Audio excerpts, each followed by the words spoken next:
જામનગરમાં અવનીતા ઓર્ગેનિક્સમાંથી શ્રી રામસિંહભાઈ ચાવડાની દુકાનેથી ફોક્સટેલ મિલેટ એટલે કે કાંગનો લોટ લઈ આવ્યો.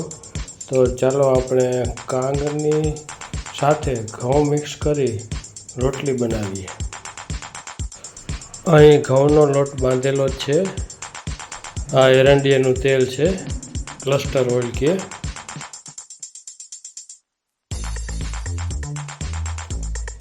આ ડબ્બામાં કાંગનો લોટ છે જે રામસિંહભાઈની દુકાનેથી લઈ આવ્યા છે. ઘઉંના લોટમાં કાંગનો લોટ મિક્સ કરું છું. ઘઉંના લોટ જેટલો જ કાંગનો લોટ ઉમેરો. મારા ઘરે ઘઉંનો લોટ બાંધેલો હતો, તેમાંથી જ મેં તૈયાર બાંધેલો લોટ લઈ લીધેલો છે. એરંડિયાનું 1 ચમચી તેલ ઉમેર્યું. પાણી ઉમેરી લોટ બાંધવાનું શરૂ કર્યું.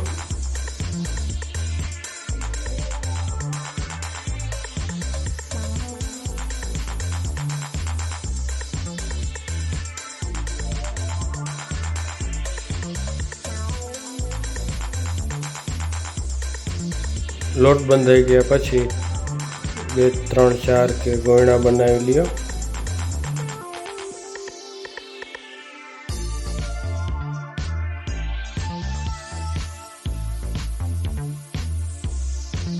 ત્રણ રોટલી જાડી ભાખરી જેવી થશે. હવે રોટલી વણી લઈએ 3 એ 3.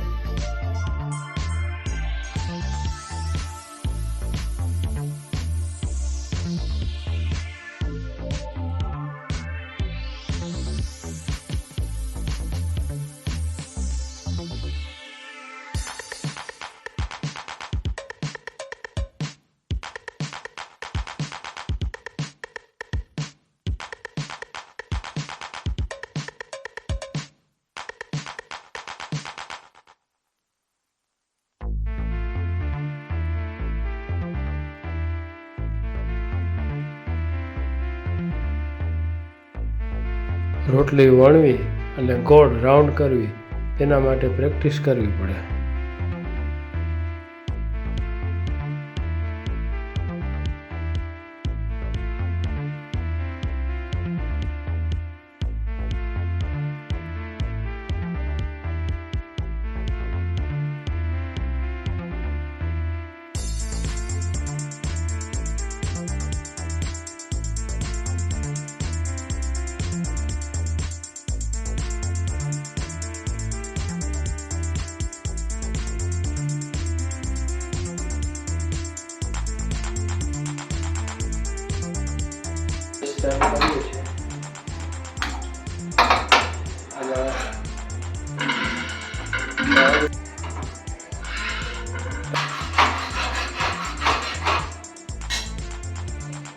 ગેસ ઉપર તાવડી ગરમ થઈ જાય એટલે આપણે એક રોટલી શેકી નાખીએ.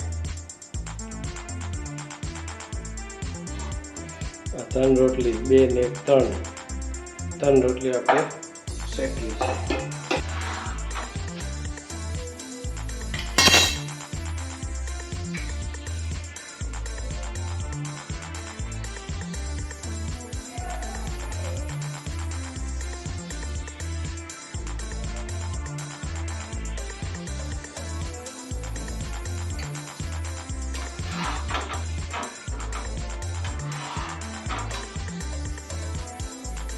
ચણાના લોટનું શાક,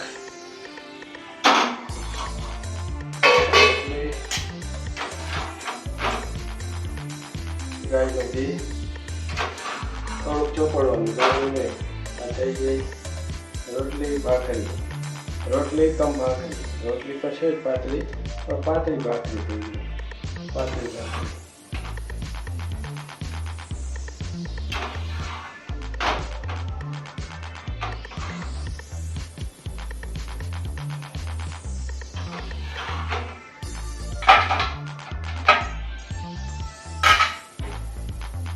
ગોળ રોટલી થઈ ગઈ. એમ તો વાંધો નથી. હવે આમાં થોડું ઘી ચોપડી દેવાનું. ઘી થોડુંક જ ચોપડવાનું, જાજુ નહીં.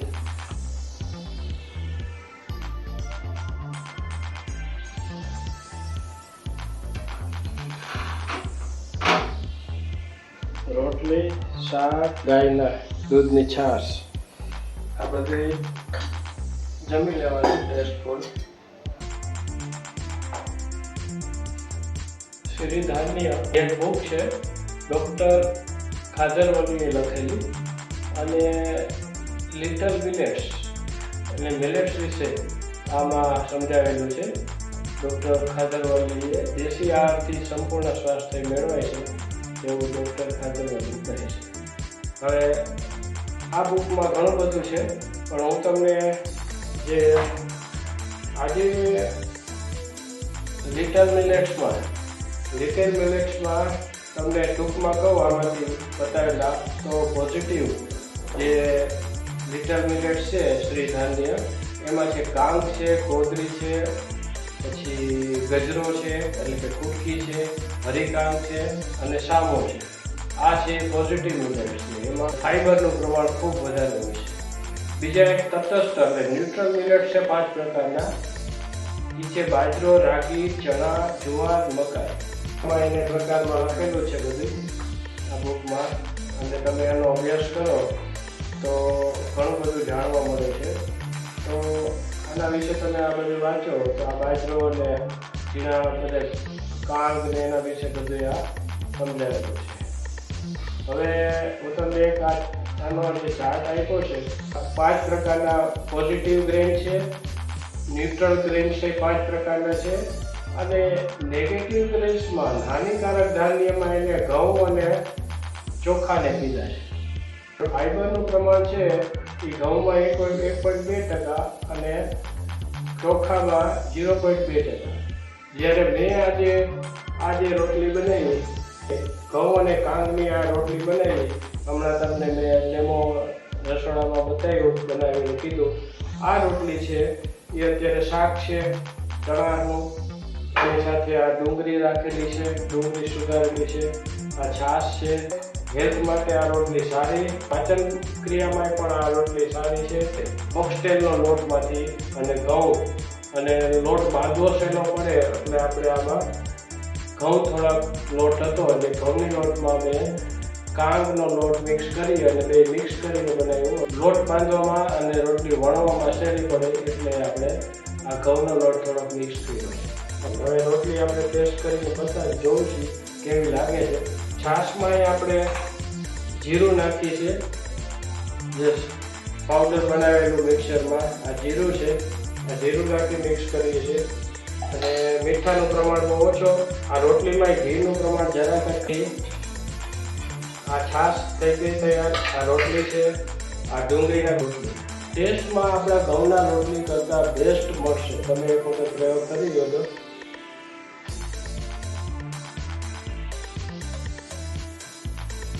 વાહ, ટેસ્ટફુલ છે. તમે ઘરે પ્રયોગ બનાવીને જોજો, મજા આવશે.